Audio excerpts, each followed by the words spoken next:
penganut agama lain dengan bebas. Tidak menjadi masalah. Inilah yang diajar oleh Islam yang berjaya memimpin masyarakat majmuk beberapa abad.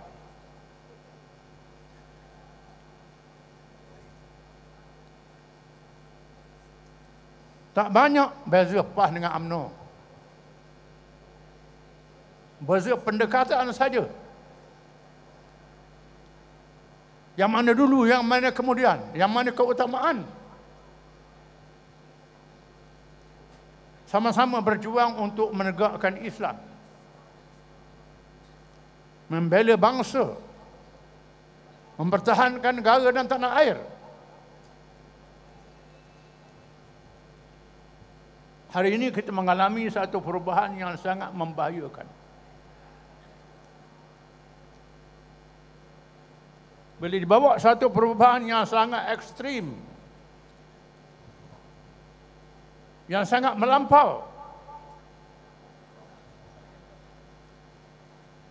dengan berani mau merambak perlembagaan negara secara senyap, terbuka pun ada. Nak jadikan Malaysia sebuah negara sekular. Malaysia menyamakan Islam dengan agama lain, bukan lagi agama negara, agama persekutuan. Kita menyadari kebebasan beragama. Tetapi kedudukan Islam dan orang Melayu, penduduk asal negeri ini mesti dihormati. Mereka bermula di sini. Mereka menentang penjajah. Sejak datang Portugis 1511. Bukan 1957, 1946. Sehingga berkumpulnya berbagai-bagai etnik Nusantara di semenanjung ini. Ada Minang, ada Jawa, ada Bugis, ada Banjar dan macam-macam. Mereka datang bukan untuk tanam kelapa. Di tanah tempat tinggal mereka banyak tanah luas dan subur. Mereka datang bukan untuk jadi nelayan, tetapi untuk menentang kedatangan Portugis yang menjajah. Ini bermulanya perjuangan kemerdekaan. Tetapi dinafikan, ditutup. Tak diajar di sekolah-sekolah.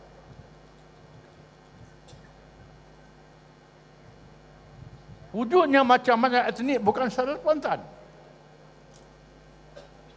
Perjuangan menentang penjajah. Lepas itu datang warga daripada China, India dan lain-lain. Dibawa oleh British. Ditempatkan di sini. Dengan tujuan untuk mengadu dombakan,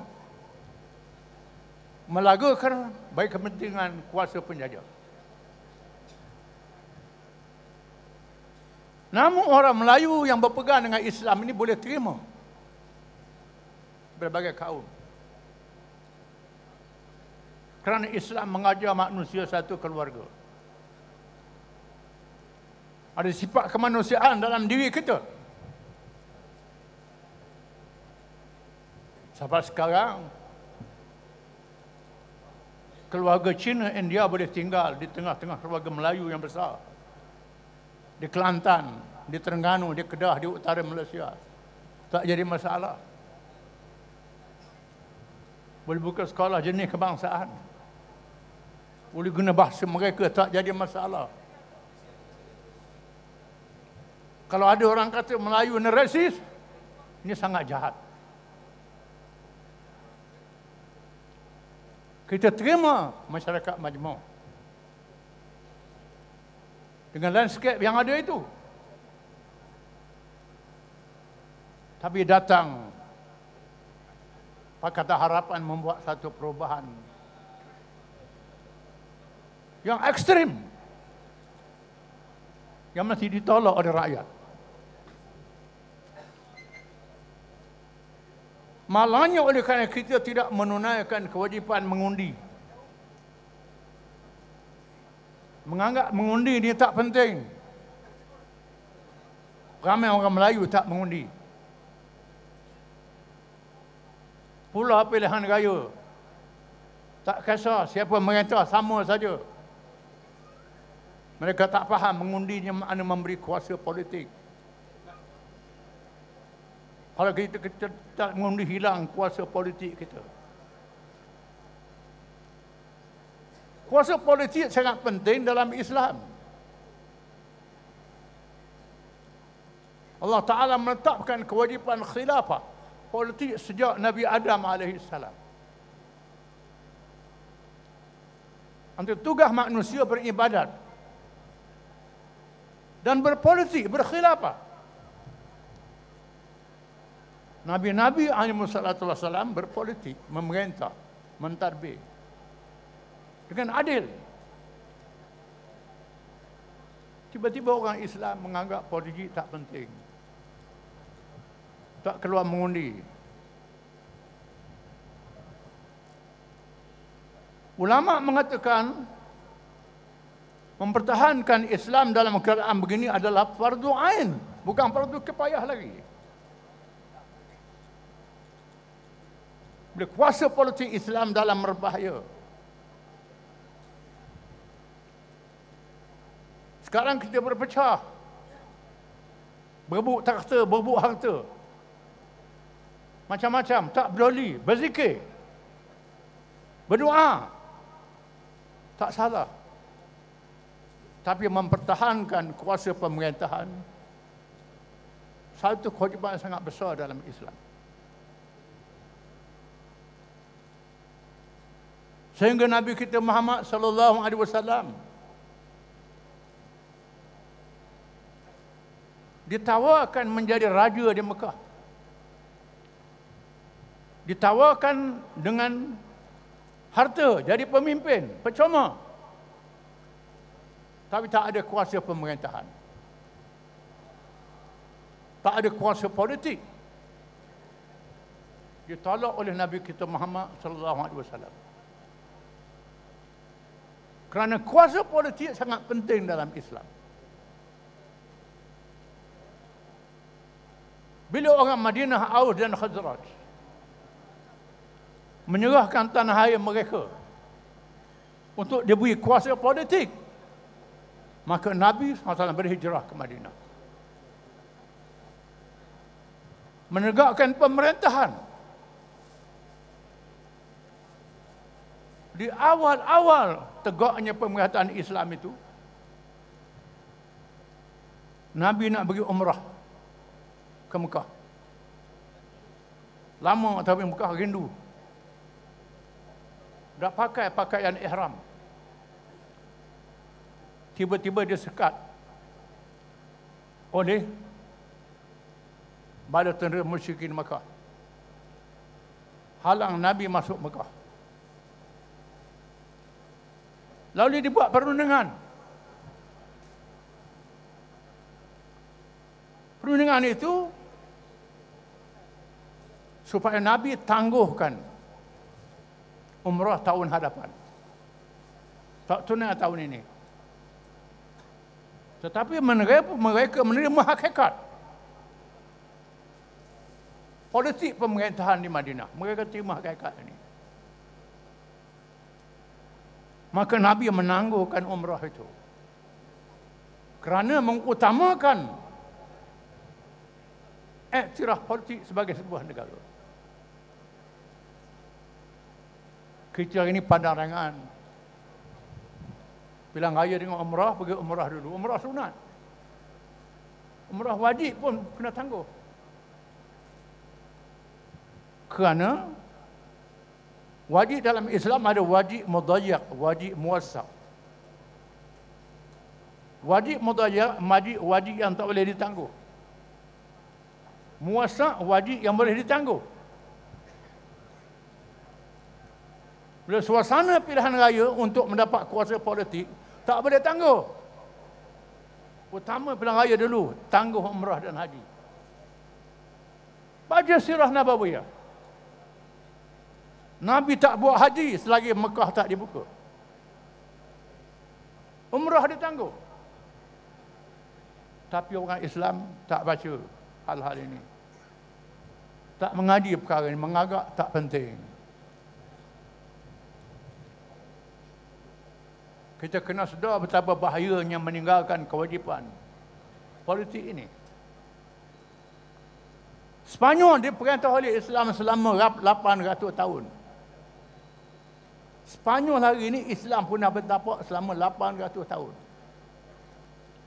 Banyaknya masjid-masjid. Banyaknya madrasah-madrasah. Tetapi mereka tak ambil tahu mempertahankan kuasa politik di Sepanyol. Berpecah sama sendiri. Akhirnya Sepanyol dirampas oleh kuasa yang bukan Islam. Orang Islam jadi pelarian, bukan berhijrah. Kalau berhijrah, berjuang lagi. Jadi pelarian. Orang Islam disapu. Raja-raja disapu, rakyat disapu. Disapu semua. Masjid-masjid jadi muzium. Kubur orang Islam dibongkarkan. Kubur pun tak ada. Ini akibat kuasa politik dihilangkan. Ini makna mengundi. Akibat kita cuai dalam masalah mengundi ini, walaupun Perikatan Nasional berjaya mendapat kursi yang besar di orang Melayu Islam, tapi tak mencukupi. Belum mencukupi. Dalam masa yang sama, Pakatan Harapan mengambil alih kuasa pemerintahan dalam keadaan kursi begitu rupa. Pakatan Harapan ini DAP 43 Melayu, PKR 30, 19 Melayu, 11 bukan Melayu, bukan Islam. Campur dengan PAN, campur dengan itu lagi. Menyebabkan partinya didominasi oleh bukan Islam. Ini sangat bahaya. Apa yang merisaukan kita? UMNO meninggalkan perjuangan dia. Saya buka perlembagaan UMNO, saya baca perlembagaan UMNO. Berjuang untuk tegakkan agama Islam, bela bangsa, pertahankan tanah air. Mereka tinggalkan asas perjuangan ini. Semata-mata kerana nak selamatkan diri. Siapa jadi kerajaan, dia ikut. Siapa berdiri senang, senangkan dia, dia ikut. Tak berani mempertahankan agama, bangsa dan tanah air. Ini berlaku. Kalau kita bersolat, bila imam sudah ubah kiblat, tak boleh buat imam lagi. Tak menghadap ke Mekah dah, menghadap ke Singapura. Ini. Maka kewajipan rakyat Negeri Sembilan membuat perubahan sangat besar untuk pilihan raya ini. Sama ada orang Melayu, orang Islam khusus, termasuk orang bukan Islam, mesti buat perubahan. Kerana pendekatan yang ekstrim, yang melampau, tidak menyelamatkan semua. Bukan saja orang Melayu tak selamat, Cina India pun tak selamat kalau ekstrim. Jangan lupa peristiwa 13 Mei tahun 69. Masuk ke Kami tahun 69. Orang Cina masih ingat. 13 Mei 69 tak berlaku di Kelantan, tak berlaku di Terengganu, tak berlaku di Kedah. Tak berlaku di kawasan orang Melayu Islam. Berlaku di kawasan yang kuat di AP. Yang kuat parti-parti yang ekstrim ini. Ini jadi pengajaran kepada kita. Jangan kita ulang peristiwa ini lagi. Kalau tak mahu ulang, maka marilah kita buat perubahan. Pilihan raya peringkat negeri. Negeri lain sudah menunjukkan perubahan. Terengganu, Kelantan, Kedah, Perlis.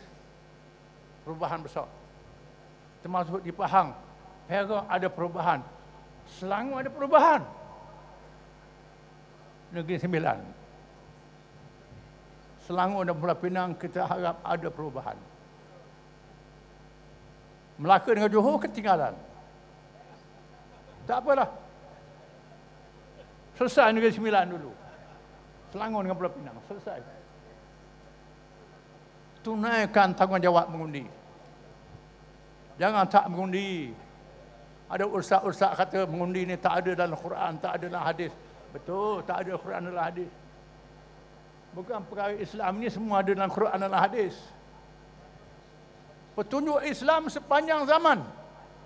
Ada dasar umum dalam Quran. Bukan semua sebut.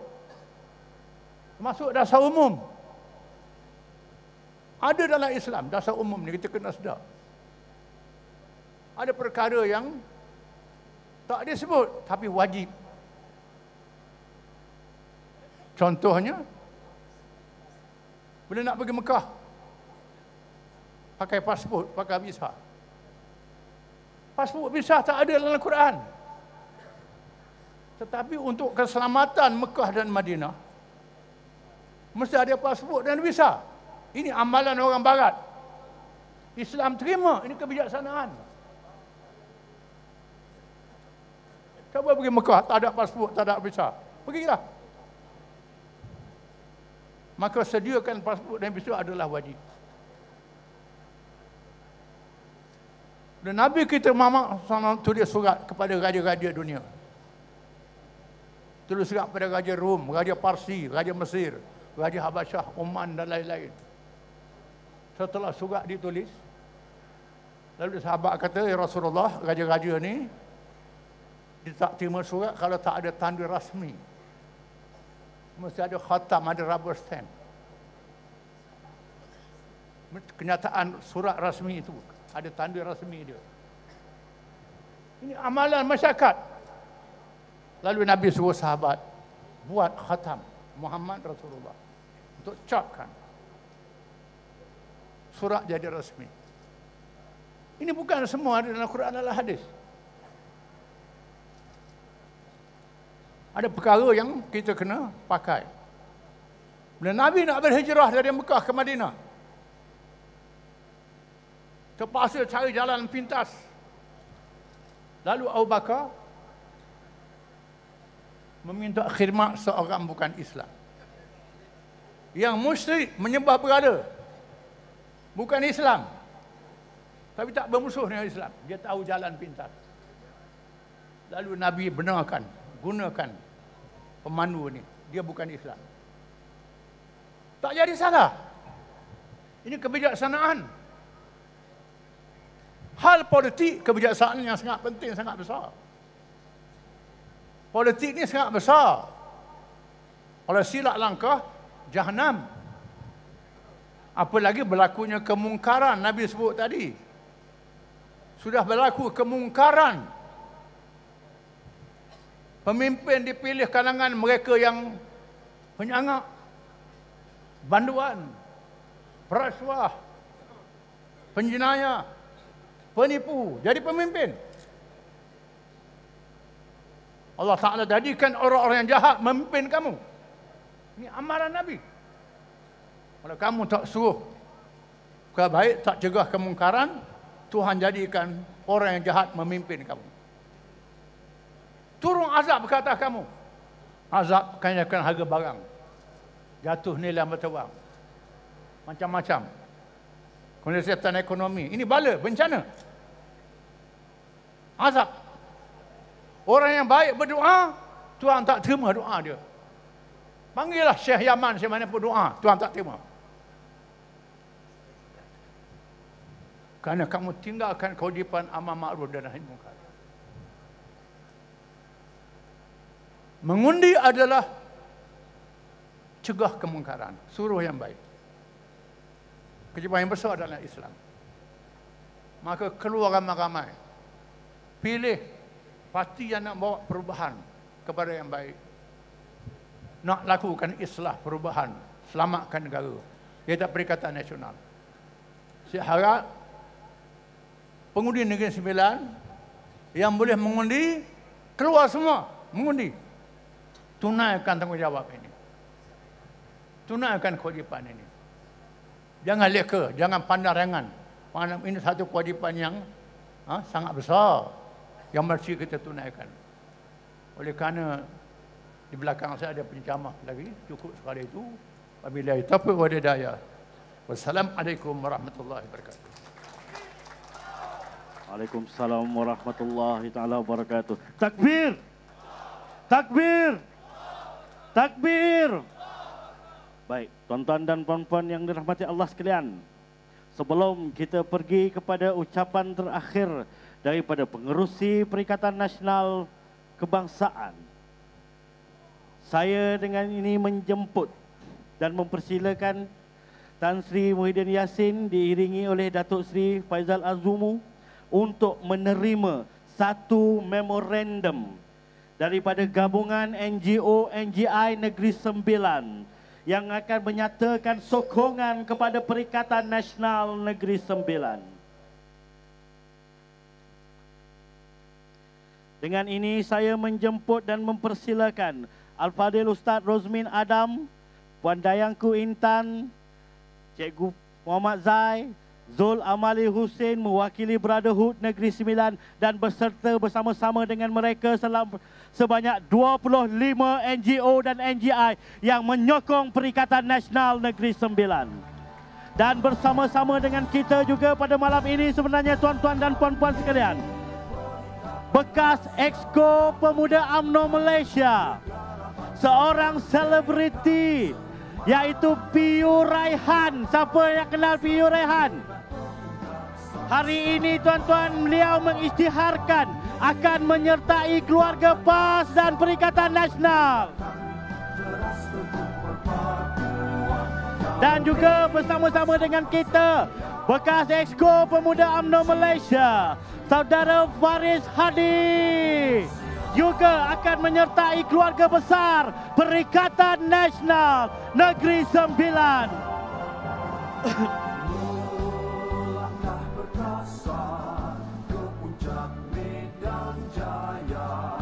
Tuan-tuan dan puan-puan yang dirahmati Allah sekalian, inilah wajah-wajahnya, inilah wajah-wajah yang akan menyokong bersama-sama mereka NGO dan NGI yang akan meneruskan usaha dan kempen mendukung Perikatan Nasional Negeri Sembilan. Nismilan!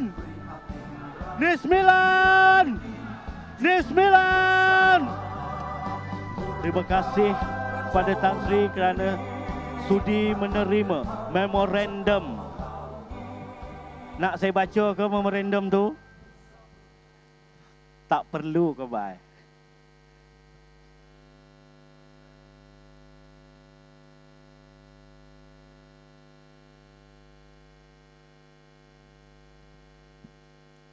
Terima kasih Kak Dayang, artis tau tuan-tuan bersama dengan kita. Ustaz selebriti pun dah bersama dengan kita. Tuan-tuan, yang lain yang belum isi borang bila nak isi? Baik tuan-tuan dan puan-puan yang dirahmati Allah sekalian, kita akan sampai kepada kemuncak acara. Tuan-tuan, sebelum tuan-tuan pulang, saya nak maklumkan pada tuan-tuan yang hadir pada hari ini, lebih 10,000 orang yang menonton kita di live Facebook, live TikTok, dan tuan-tuan yang share semua sekali jumlahnya 1 juta orang. Tuan-tuan, ramainya orang yang sedang menantikan gelombang Perikatan Nasional. Jadi tuan-tuan dan puan-puan, sebelum tuan-tuan berangkat pulang, saya mohon kepada tuan-tuan, jangan ada sampah di sekitar kita. Kita tunjukkan kepada mereka, we are government in waiting. Kita tunjukkan pada mereka kita adalah satu kerajaan yang bersih dan stabil. Jadi tuan-tuan dan puan-puan yang dirahmati Allah sekalian, tanpa membuang masa, saya dengan ini menjemput dan mempersilakan Yang Berhormat Tan Sri Haji Muhyiddin bin Yassin, Pengerusi Perikatan Nasional Kebangsaan, untuk menyampaikan amanatnya kepada kita. Sama-sama kita dengar.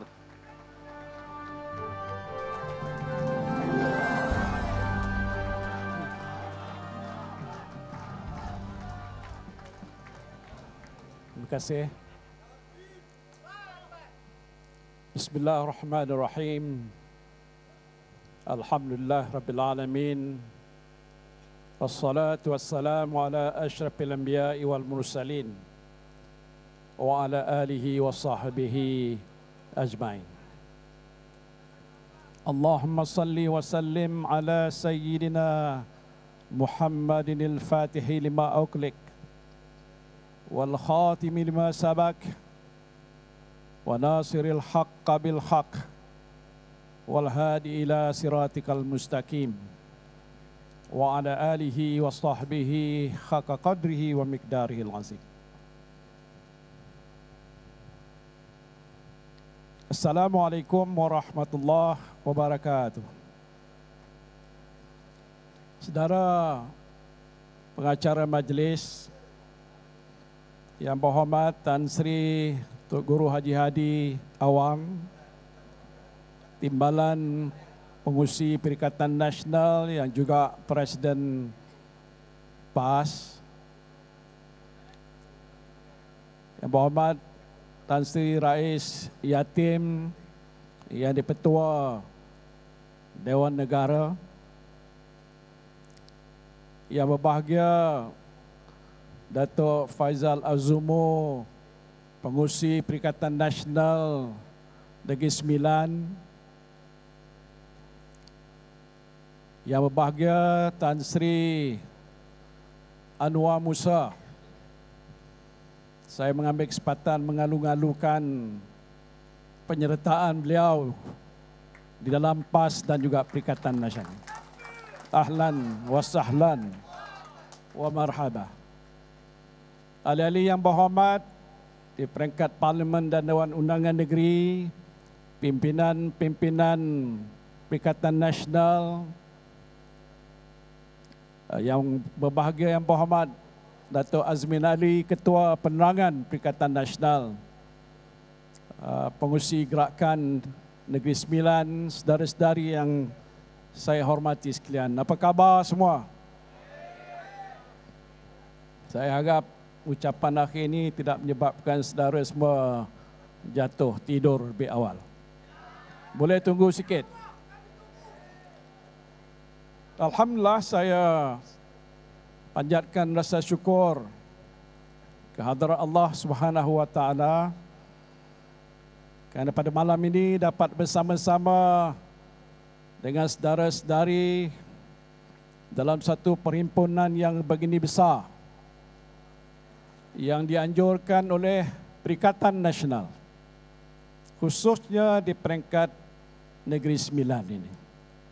Terima kasih saya ucapkan pada Datuk Faizal ataupun Peja dan rakan-rakan pimpinan Perikatan Nasional Negeri Sembilan yang telah pun mengambil daya usaha untuk mengaturkan satu program yang amat penting ini, untuk membolehkan rakyat Negeri Sembilan mengikuti perkembangan yang berlaku di tanah air kita, baik dia menyentuh soal ekonomi, politik, sosial dan sebagainya.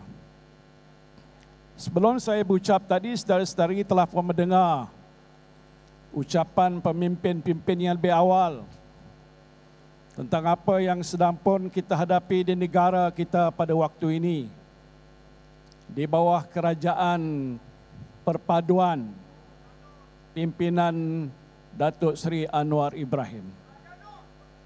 Apa dia? Oh, Madanon. Sebenarnya saudara saya sekalian, walaupun kita berhimpun di sini sebagai rakyat Malaysia di Negeri Sembilan, kita sebenarnya berada dalam satu situasi yang amat sukar. Boleh juga dikatakan suatu krisis yang sedang pun dihadapi oleh negara kita. Sama ada kita sedar ataupun kita tidak sedar. Karena sebenarnya dalam tempoh beberapa tahun sebelum ini kita berdepan dengan satu krisis yang melanda negara untuk tempoh yang agak panjang, iaitu pandemik COVID-19. Kebetulan waktu itu saya memimpin negara sebagai Perdana Menteri.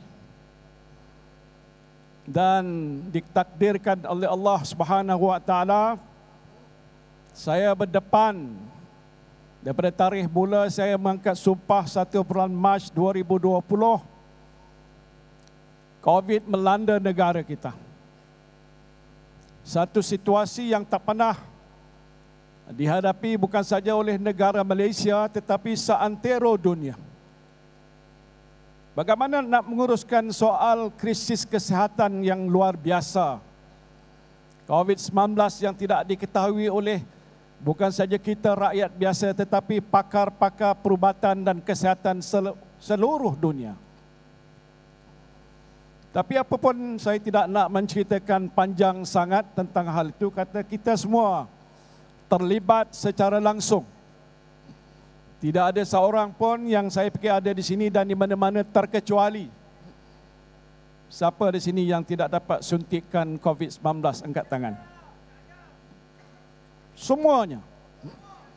Jadi bermakna saudara berhutang dengan kerajaan Perikatan Nasional kena bagi sokong 100% dalam pilihan raya yang akan kita hadapi tidak berapa lama lagi. Saya menyentuh soal itu bukan kerana apa. Kerana itu adalah satu ujian bagaimana kerajaan yang dipilih ataupun tidak dipilih tetapi diangkat untuk menjadi kerajaan di waktu itu memikul suatu amanah dan tanggungjawab yang mesti dilaksanakan dengan sebaik-baiknya. Bukan saja kita berhadapan dengan masalah krisis kesihatan, kita berhadapan dengan krisis ekonomi yang amat teruk sekali. Ramai yang tidak dapat bekerja. Ramai peniaga terpaksa berhenti daripada menjalankan perniagaan mereka. Pak Cik Saleh, Mak Cik Kiah, ada tak kat sini nama Mak Cik Kiah? Saya cuma ulang ini untuk nostalgia, memperingatkan kita dalam tempoh yang tidak berapa lama dahulu. Dan itu telah membawa kesan yang cukup besar kepada ekonomi negara kita. Ramai yang tidak punya pendapatan, malahan dengan sebab mereka tidak boleh bekerja terpaksa tinggal di rumah. Jangan pergi ke mana-mana, stay at home. Ingat lagi? Masih ingat orang di Sembilan ni. Bukan kerana apa, ialah kerana situasi dan keadaan luar biasa. Tetapi alhamdulillah, dengan doa dan berkat usaha kita sendiri, dengan kepimpinan kerajaan yang waktu itu saya terajui, bekerja sama-sama rapat dengan jemaah menteri, dengan wakil-wakil rakyat, dengan pemimpin masyarakat di semua peringkat di seluruh negara. Maka isu yang agak besar dan berat itu telah pun dapat kita tangani secara yang agak baik sekali. Sebab itu rating Malaysia dalam pengurusan COVID-19 adalah yang antara yang terbaik di seluruh dunia. Ini bukan angkat masuk bakul angkat sendiri. Tapi ini hakikat kenyataan yang juga disahkan oleh World Health Organization. tindakan-tindakan yang kita ambil walaupun menyukarkan waktu itu berkesan untuk menyelamatkan jutaan nyawa rakyat Malaysia, dan digabungkan sekali dengan tindakan yang kita ambil yang agak tak pernah berlaku dalam sejarah negara, mengeluarkan 8 pakej ransangan untuk membangun dan membina semula ekonomi kita yang hampir-hampir runtuh pada ketika itu. Ya, kita terpaksa dengan PKP nak buat macam mana? Kalau kita biarkan, maka kemungkinan sebahagian besar daripada rakyat kita akan terkesan dengan masalah COVID, meninggal dunia dan sebagainya. Kita tidak ada pilihan. Walaupun Anwar Ibrahim bagi saya label saya, dia kata saya ni bapa PKP. Yang ni depan saudara ni. Sebenarnya kalau kita meneliti balik pada soal apa yang telah pun kita lakukan, kalau tindakan-tindakan yang kita ambil itu tidak kita laksanakan di waktu yang agak genting dan kritikal, saya tidak boleh nak mengandaikan bagaimanakah situasi negara kita pada waktu itu dan impak dan kesan yang dihadapi oleh negara pada waktu sekarang ini. Mungkin lebih teruk daripada itu. Kita keluarkan 830 bilion nilaian pakej ransangan. Datuk Seri Anwar Ibrahim bila jadi Perdana Menteri awal-awal kata, saya dah ambil duit masuk poket saya ataupun pihak PN waktu itu 600 bilion. Satu pembohongan pertama yang telah disebut oleh Datuk Seri Anwar Ibrahim. Kita tak ambil tindakan saman pun. Tetapi yang saya nak ceritakan di sini ialah bukan soal yang sudah pun berlalu itu. Tapi nasib baik dengan tindakan tegas. Kami dalam jemaah menteri, Datuk Azmin ada di sini. Siapa lagi ada di sini? Datuk Taki ada di sini. Datuk Peja di sini. Ya, ramai. Bermesyuarat hampir tiap-tiap hari dan malam. Apa sebab? Karena kita berada dalam keadaan krisis. Dan sebab itulah kita mengambil satu langkah yang agak luar biasa. Alhamdulillah lepas tempoh hampir lebih 2 tahun, kita keluar daripada situasi yang dikatakan keadaan pandemik COVID dan hampir-hampir sudah pun pulih pada hari ini. Yang saya nak sebutkan sekarang ini saudara ialah selepas COVID itu berlalu, kesan kepada rakyat jelata masih tidak hilang lagi. Waktu dahulu kita mempunyai sejumlah, hampir dia kata 40% pada jumlah penduduk dalam negara kita tergolong dalam golongan B40. Sebab tu dipanggil 40% tu B40. Siapa dia B40? Siapa dia? Mereka yang ditafsirkan mendapat pendapatan kurang daripada RM2,300 kalau tak silap saya. Itu ambang yang ditetapkan oleh Economic Planning Unit kalau tak silap saya. Dan sebahagian besar itu adalah orang-orang Melayu kita, termasuk orang di Negeri Sembilan ni, berada dalam keadaan yang miskin. Tetapi kesan daripada masalah COVID yang kita hadapi, jumlah peratusan kemiskinan sudah bertambah. Minta maaflah, jangan salahkan saya. Dan ikut kiraan satu badan bebas membuat kajian yang dinamakan Mindshare, membentangkan satu laporan kepada saya bahawa dalam tinjauan yang sudah mereka lakukan, peratusan orang yang miskin sudah meningkat dan bertambah kepada hampir 61%. Saya nak tanya lagi, daripada 61% itu, siapakah kumpulan ataupun kaum yang terbanyak sekali? Jawab, siapa? Orang Melayu. Maknanya kelompok orang Melayu yang sudah jatuh miskin, tidak mempunyai pendapatan, tak ada kerja, tak cukup makanan, tak dapat menyara keluarga, tak boleh bantu anak masuk universiti, tak boleh membiayai kos-kos hidup yang lain. Semakin hari semakin meningkat dan bertambah. Mereka yang duduk dalam kategori M40, M tu medium, pertengahan. Dulunya 40%. Sekarang yang 40 dah tinggal hanya hampir 18% saja. Mana pergi yang baki? Sudah jatuh kepada kumpulan B61. Faham tak? Saya cakap ni bukan telur Negeri Sembilan. Cakap bahasa Johor. Standard, bahasa standard. Jadi persoalan yang saya nak sebutkan sini, situasi selepas COVID dan lepas saja diambil alih oleh pentadbiran kerajaan Datuk Ismail Sabri, selepas PRU yang lepas terbentuk kerajaan yang disebutkan Kerajaan Madanon ini. Nak kata kerajaan perpaduan, kata orang Kelantan, pun tak tentu lagi. Ada perpaduan ke? Kami ini dalam parlimen, ni ahli parlimen ramai kat sini. Sebahagian dah balik tadi. Duduk di sebelah sini pembangkang, tengok di sebelah sana, tak nampak kemesraan. Tak ada rasa seronok bersama-sama, tak ada rasa riang-riang. Pasal hak di situ, kata orang Kelantan pun ada Pakatan Harapan, ada DAP, ada Amanah, ada pula UMNO mencelah kat situ juga. Macam mana dia agak pergi masuk kat situ? Itu cerita panjang lain. Jadi disebabkan masalah begini, sekarang ni kita berada di sini. Dalam satu pentadbiran kerajaan, waktu saya mereka kata kerajaan gagal. Saya nak tanya tuan-tuan hari ini, kerajaan hari ini berjaya ataupun gagal? Sekali lagi, berjaya ke gagal? Sekali lagi, berjaya ke gagal? Saya tak kata, tuan-tuan kata. Apa ukurannya? Kalau dia berjaya, bermakna hidup kita lagi senang. Siapa di sini hidup senang? Angkat tangkat. Tak ada seorang pun. Teruk juga Negeri Sembilan ni. Pasal Negeri Sembilan pun ditadbirkan oleh sebahagian daripada Pakatan Harapan ataupun Kerajaan Madanon tu.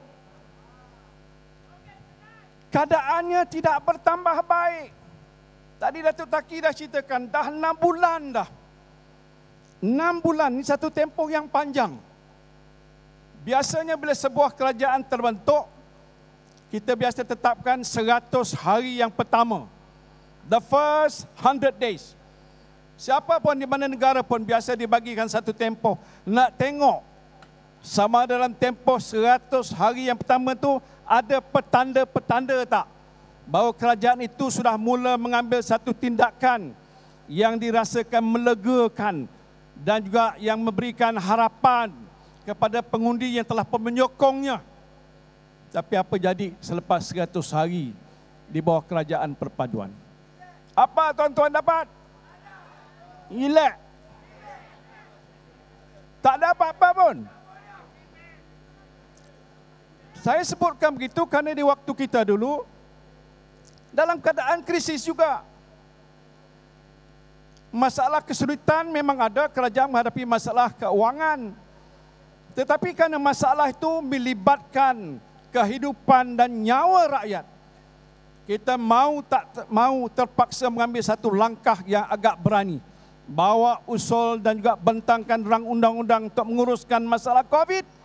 Belanja lebih daripada 530 bilion. Sebahagian daripada itu ialah hampir 90 bilion yang dikeluarkan oleh kerajaan dalam bentuk suntikan wang ataupun fiskal. Yang lain itu dalam bentuk bantuan-bantuan oleh pihak institusi keuangan seperti perbankan. Bila kita adakan moratorium atau pengeluaran wang daripada KWSP. Siapa sini nak minta duit dikeluarkan daripada KWSP, angkat tangan? Ada dah. Semua kita buat kerana kita ambil kira masalah rakyat. Ini kepentingan yang harus diberikan perhatian. Dahlah lepas 100 hari, sekarang sudah lebih 6 bulan. Jadi apa hal? Tak ada satu berita yang mengembirakan. Saya tak payah nak cerita secara terperinci, Datuk Azmin dah sebut soal masalah kos sara hidup. Kami dalam Perikatan Nasional membuat satu kajian. Bila saya bercakap ini bukan lidah saya ini cakap pandai-pandai saja. Saya bercakap berdasarkan kepada fakta dan kajian-kajian. Dan antara perkara yang paling utama sekali, bila mana kita turun ke bawah bertemu dengan rakyat jelata tanya apa masalah? Nombor wahid, yang pertama menjadi isu dan masalah mereka ialah kos sara hidup. Betul tak? Apa mana kos sara hidup? Kos harga bahan-bahan, baik makanan, bukan makanan, ataupun perkhidmatan dan sebagainya sudah naik. Di Negeri Sembilan ini naik tidak? Ini banyak suri rumah. Sini dia lebih tahu. Yang lelaki tahu sikit tapi suri rumah lebih tahu. Nak tahu tanya dia. Berapa harga gula, berapa harga susu, berapa harga telur, berapa harga 1 kilo ayam, daging, tetel, apa semua sekali lah. Mereka akan beritahu kita. Tak ada satu pun petanda yang menunjukkan harga itu semakin turun. Dan saya bersetuju bahawa soal-soal sebegini ditetapkan oleh keadaan pasaran. Dalam ekonomi dikatakan ada penawaran, supply, ada permintaan, demand. Betul. Tetapi di situ ada satu perkara yang tak disebut, peranan kerajaan. Apa peranan dan tanggungjawab kerajaan untuk menentukan sebagai contoh, menstabilkan harga supaya harga tidak meningkat naik. Kalau ditetapkan oleh sebab penawaran dan permintaan, apakah disebabkan tidak ada supply, macam isu telur contohnya, yang menyebabkan dengan sebab itu orang tak ada bekalan telur, ataupun dengan sebab harga telur di pasaran melambung tinggi. Apakah cara penyelesaian tadi lah tunjukkan dengan cara pengimportan ataupun ada cara-cara yang lain? Itu satu contoh saja. Bukan saja soal telur, sayur, ikan, apa semua sekali, saya tahu. Jadi ini satu daripada banyak isu dan perkara yang sehingga hari ini tidak melihat ketegasan. Katalah waktu saya dulu bukan kenapa. Rakyat menunggu bila mana, dia panggil saya abah, walaupun saya, yalah tak apalah panggil abah pada tua ya. Menunggu tentang apa pernyataan yang kerajaan nak buat di waktu Covid, betul tak? Ada yang beritahu saya dia rindukan macam itu. Tak apalah, rindu-rindulah.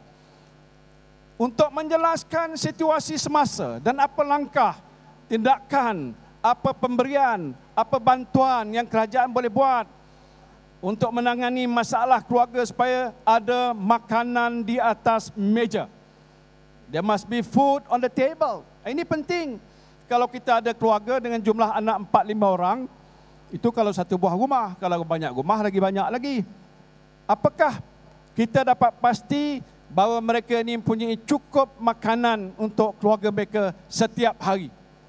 Kerana saya adalah datang daripada keluarga miskin juga.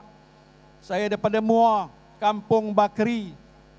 Pak saya cuma hanja agama di masjid dan di surau-surau, tak banyak pendapatan. Saya tahu tentang masalah kemiskinan, masalah kesulitan, tapi ini tidak dapat kita lihat sebagai satu perancangan yang jelas dan tegas.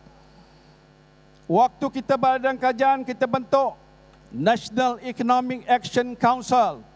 Dato' Azmin pun jadi ahli. Jawatan kuasa tindakan ekonomi yang bersidang tiap-tiap minggu, meneliti apa isu dan masalah dan apa penyelesaiannya. Lepas itu kita umumkan dan ambil tindakan segera dan pastikan kementerian, agensi, menteri, timbalan menteri, pegawai KSU bertanggungjawab untuk melaksanakan. Ini saya laksanakan kerana ada pengalaman hampir lebih kurang 50 tahun, saudara. Baik dalam kerajaan ataupun dalam politik, lebih daripada tempoh masa itu untuk menguruskan masalah negara. Saya faham tentang itu. Tapi tengok apa yang kerajaan perpaduan buat pada hari ini. Tak pernah kita dengar pun.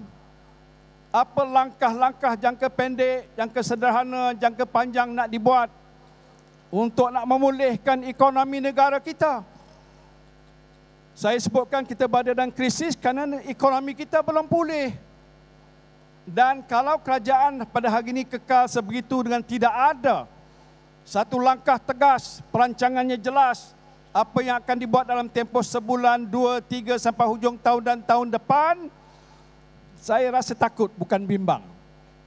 Kalau keadaan negara kita akan terus merosot dan kehidupan rakyat kita akan terus menderita. Sebab tu tak boleh tahan lama. Saya sebenarnya pergi ke mana-mana tempat, ramai jumpa saya lah. Bukan saja di Salam Abah sebagainya. Mereka kata apa? Bila lagi Tan Sri? Bila lagi? Saya tanya apa dia? Yalah bila lagi nak ambil alih kerajaan ni? Betul tak? Pasal apa? Tak tahan. Kerja tak ada, pendapatan tak ada, barang mahal, anak saya nak pergi sekolah susah, nak pergi masuk universiti tak ada duit nak bayar. Pendaftaran dan pelbagai-bagai isu dan masalah. Saya dengar itu. Saya kata senang aja, beritahu wakil rakyat awak lah. Adu pada mereka. Boleh tahan lama macam ni tidak? Kalau tak tahan lama, kok apa duduk kat situ? Faham tak? Faham? Yang itu kena cerita lain sikit. Itu kena cerita lain. Jadi ini persoalan. Saya boleh sebutkan banyak-banyak isu lain. Tapi bagi saya yang paling utama, bila mana nak ada PRN di 6 buah negeri yang menjadi sebahagian penting daripada negara kita, ini hari penentu. Penentu supaya rakyat boleh memberikan isyarat yang jelas. Walaupun dia bukan PRU, PRU sudah berlalu. PRU mungkin lagi 4 tahun akan datang, akan tiba dan insyaAllah di PRU yang ke-16, Perikatan Nasional kembali semula ke Putrajaya. Tak begitu. Sementara belum sampai ke situ, kita berhadapan PRN. Negeri Sembilan salah satu daripadanya yang ditadbir urus oleh Pakatan Harapan. Ada UMNO ke dalamnya? Tak ada. Oh, tak ada UMNO. DAP dan sebagainya. Jadi oleh sebab itu kita nak menunjukkan ini satu ketika yang penting, rakyat nak memberi isyarat yang jelas. Kalau tidak ada tindakan-tindakan tegas dan segera diambil untuk menyelesaikan masalah kita semua di seluruh negara, terutamanya kumpulan-kumpulan orang-orang Melayu dan bukan Melayu yang miskin, yang susah, bagi syarat jangan pangkah langsung pada pihak PHBN ini. Boleh tak? Nak pangkah siapa? Perikatan Nasional. Saya tubuhkan Perikatan Nasional. Dan saya tahu kalau hanya setakat menubuhkan bersatu, yang saya pun tubuh selepas saya ditenang keluar oleh bosku. Waktu saya jadi timbalan Presiden, Datuk Seri Anwar pun ada, lama dalam UMNO, Majlis Tertinggi. Dia fikir kita dah mati kat situ. Kita tubuhkan bersatu sebagai satu parti yang kita pakai boleh membantu untuk membela nasib orang-orang Melayu, Islam dan juga bukan Islam dalam negara kita. Tetapi saya juga berpendapat kalau hanya bersatu bersendirian, bolehlah agak berjaya sedikit. Sebab itu penting ditubuhkan satu gabungan parti-parti yang akhirnya terbentuk Perikatan Nasional, dan alhamdulillah PAS agak sehaluan pemikiran. Maka saya bersama Tok Guru Hadi kata, let's get together. Bentuk Perikatan Nasional bersama dengan gerakan. Menunjukkan pada rakyat sekarang ni, rakyat ada pilihan yang terbaik dan lebih baik daripada kerajaan yang sudah lama ada di negara kita ini. Dia orang kata sekarang ni sudah ada gelombang hijau. Yang gunakan istilah gelombang hijau tu Tan Sri. Siapa dia? Lim Kit Siang. Saya tak nak mempersendakan soal itu. Tak apalah, walaupun ramai komen dan macam-macam lagi. Dia kata gelombang hijau lepas PRU yang ke-15 ni. Kerana seolah ada satu kemarahan PAS. Daripada utara ke selatan, dia terhenti kat sini sekejap ya. Lepas ni akan turun sampai ke sepadan dengan Singapura di Johor. InsyaAllah akan berlaku agaknya. Tetapi kenyataan itu dibuat bukan niat baik. Ia ada gelombang, tapi bukan gelombang hijau yang dimaksudkan oleh Lim Kit Siang Tan Sri itu. Gelombang ialah gelombang rakyat yang mahukan perubahan dan pembaharuan. Selepas PRU yang ke-15, sekarang ni dalam PRN di 6 buah negeri. Biar kita ajar dia betul-betul. Ini disebutkan tadi siapa? Sebagai satu referendum. Walaupun dia bukan pungutan suara. Dia berdasarkan pada peti undi. Tapi peti undi ini akan juga memberi keputusan yang boleh menggegarkan Putrajaya. Kerana dia tahu bahawa rakyat sudah marah. Rakyat tak boleh tahan hidup sebegini, dhaif dan seksa. Tak ada satu idea. Banyak sebab formula, tapi tak ada apa-apa. Bercakap selalu tapi lepas tu tak laksanakan. Bohong 1000 kali bohong, tuan-tuan. Saya pun dah lama hidup, 76 tahun, masih muda lagi. Tapi saya tak pernah tengok keadaan sebuah kerajaan di mana ramai pemimpin cakap tapi tak serupa bikin. Betul tak? Kalau istilah Tok Guru apa dinamakan saya tak nak sebut. Cakap tak serupa bikin. Bila bercakap bohong. Banyak kali. Kita dah nunggu-nunggu tak ada. Wah, dia kata masa kita tengok video banyak-banyak sebelum pilihan raya ni. Ya, tuan-tuan tahu kenapa harga minyak tak turun? Pasal saya bukan Perdana Menteri. Coba besok kita menang, kata orang Kelantan. Menang sebagai sebuah kerajaan. Besok saya jadi Perdana Menteri. Besok minyak turun. 6 bulan tunggu. 1 sen pun tak turun. Saya juga sebagai pengurusi Perikatan Nasional berjanji. Macam kalau boleh tengok balik manifesto Perikatan Nasional yang kita telah lancarkan dulu waktu kempen. Semua kita janji.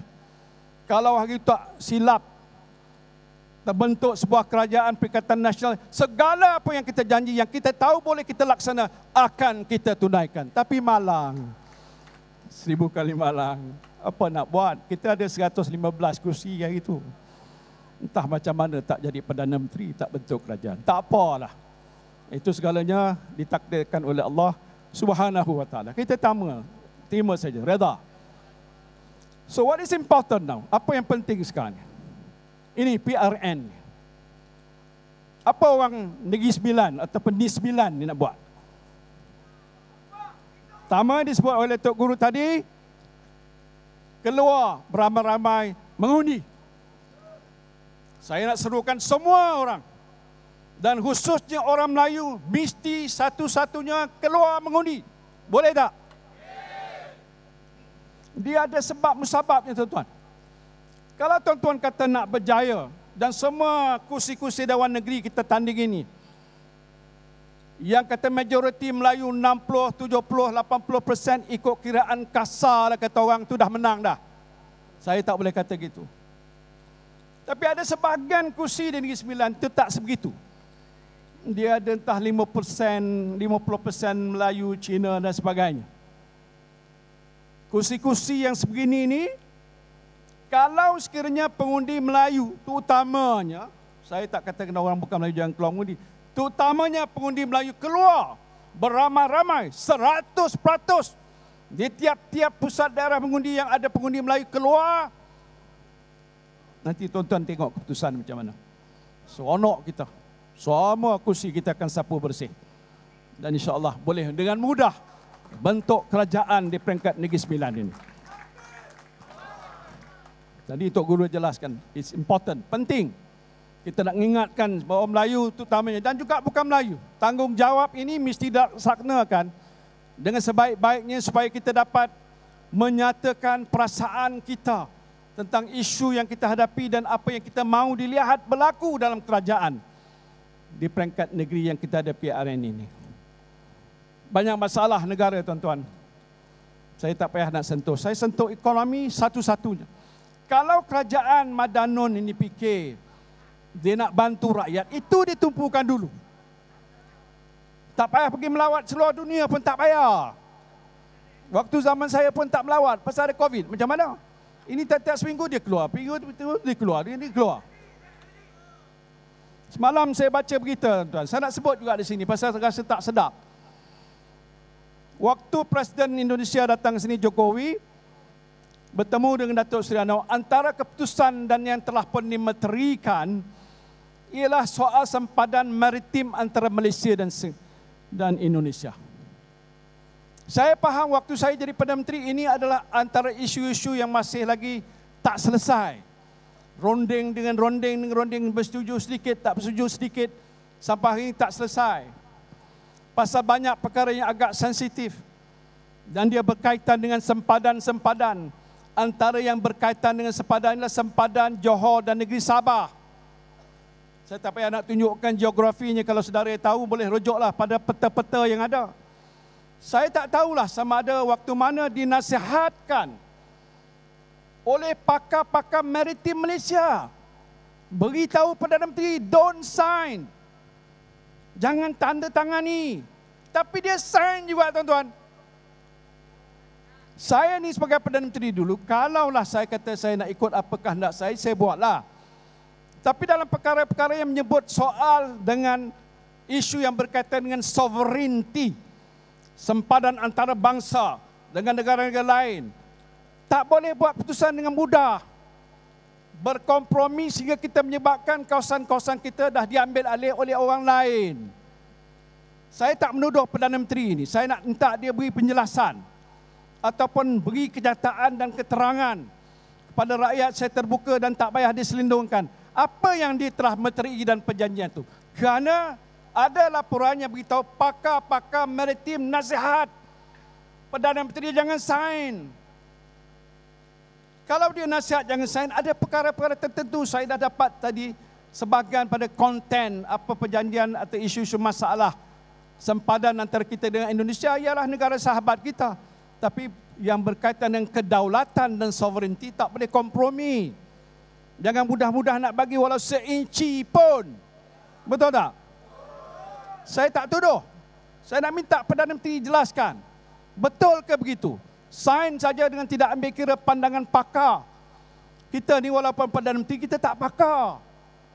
Pakar sikit tapi banyak hal-hal tertentu macam soal-soal technicality, soal boundary, soal yang berkaitan dengan apa dia panggil law of the sea, UNCLOS antara bangsa. Dia ada kaitan dengan undang-undang dunia. Jadi kita mesti pandu kepada penasihat yang menjadi pakar antara bangsa, pakar yang tahu tentang soal sempadan. Saya tak nak buat tuduhan. Tapi kalau dia berani, dia beritahu. Modin jangan nak tuduh aku, dia kata. Nanti aku saman kau. Saya tak kata itu kan. Dengar tak? Saya nak minta dia pergi penerangan. Ahli-ahli parlimen ada, mungkin YB Arau ada lagi. Lagi ada dekat sini. Boleh bangkitkan di parlimen. Tanya dan jelaskan. Nothing to hide. Itu satu sajalah. Saya tak nak sebut. Dulu dia sebut balik daripada negeri China, dia kata jumpa dengan Xi Jinping. Kita sedia berunding tentang soal isu-isu yang menjadi masalah perairan Malaysia dengan negara China. Tak betul.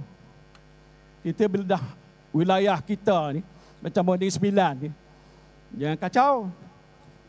Kalau Selangor nak ambil sebahagian tanah kita, macam-macam boleh berlaku. Kan? Itu kita di sini. Tapi di peringkat antarabangsa dan sepadan antarabangsa dengan negara-negara yang lain, walaupun jiran dan sahabat, kita mesti pertahankan hak dan kedaulatan kita sendiri. Dekat jam dah dekat hampir pukul 12. Biasa waktu kempen ditahan, tapi ini bukan waktu pilihan raya kan. Tapi tak apalah, saya cuma nak jelaskan situ tentang masalah kita ini. Jadi sebab itu penting pertama bila sampai katanya Dewan Negeri Sembilan ni akan dibubarkan, saya tak tahu bila. Bulan ni kah? Bila?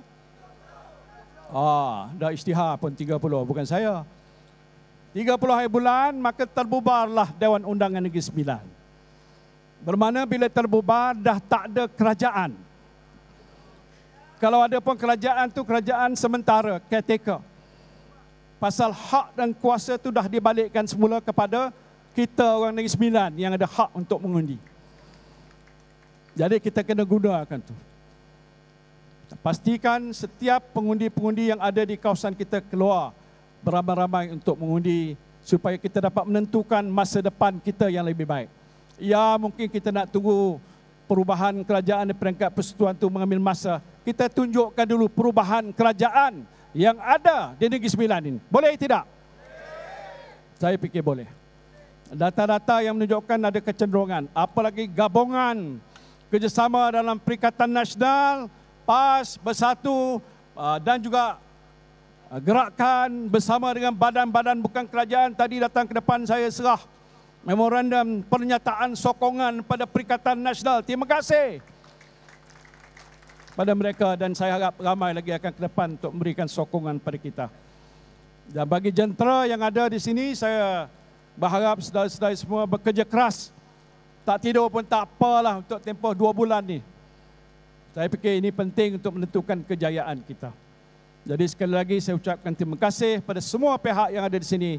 Syukur kerana sambutan yang agak luar biasa dan doa kita mudah-mudahan kita akan mencapai kejayaan dalam PAN kita yang akan datang ini. Terima kasih. Wabillahi taufiq wal hidayah. Assalamualaikum warahmatullahi wabarakatuh. Perikatan! Perikatan! Nasional! Perikatan! Nasional! Takbir! Allahu Akbar! Terima kasih. Tuan-tuan, untuk kali terakhir malam ni tuan-tuan angkat telefon masing-masing. Kita bagi lampu sekali.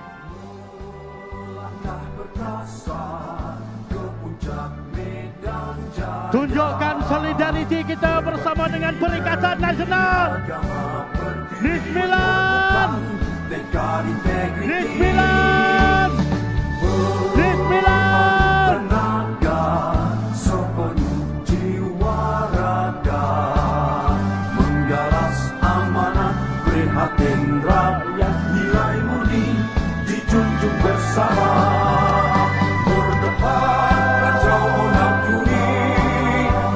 Terima kasih saya ucapkan kepada semua hadirin yang hadir pada malam ini. Terima kasih saya ucapkan atas perkongsian di media sosial yang tuan-tuan buat pada malam ini. Terima kasih saya ucapkan. Jasa tuan-tuan hanya Allah yang mampu membalas.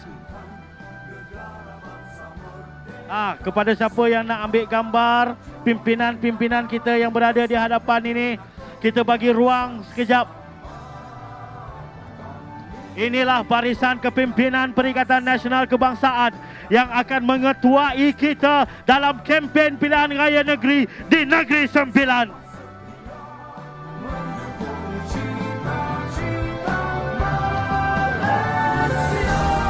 Untuk tuan-tuan yang nak mendapatkan baju Perikatan Nasional, masih ada lagi di gerai di hujung sana. Tak mahal pun tuan-tuan, satu baju RM50 je. Baik tuan-tuan, yang baik itu datang daripada Allah Subhanahu wa taala, yang lemah dan itu datang daripada kelemahan diri kami sendiri. Aqulu qauli hadza wa astaghfirullah li wa lakum. Saya Khairul Yazman bin Yahya, Ketua Penerangan Negeri Sembilan, Ketua Penerangan Perikatan Nasional Negeri Sembilan mengucapkan